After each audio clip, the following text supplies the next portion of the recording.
This is the Lone Crater YouTube. We hope this video helps. You start by getting into the right control plane, either the server console or your operator account in-game. Once you have access, make a quick backup of server, properties, and the world folder so you can revert if needed. Now identify which game mode you want and why: creative for building, survival for challenge, adventure for maps, spectator for viewing. Doing these first steps saves time and prevents data loss. Next, you'll apply the game mode change directly through commands or config edits. Now you perform the change. If you're in game or using Archon, run /game mode creative player or target at it to change everyone. The console uses game mode creative player. For permanent server defaults, open server.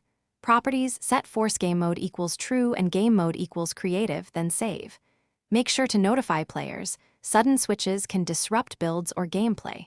Once done, restart the server to apply property changes. This dual approach, immediate command plus config edit, ensures both instant effect and lasting persistence. Finish by confirming the change. Use /game mode or observe player abilities to ensure creative or survival is active. If it didn't stick, check common causes: permissions, plugins overriding ops, incorrect entries in ops, JSON or syntax errors in server. Properties. Make incremental fixes, change one setting and restart to isolate issues.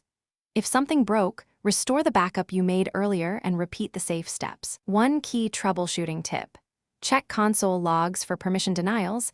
They usually reveal the exact conflict. Thanks for watching. Consider subscribing if we helped you.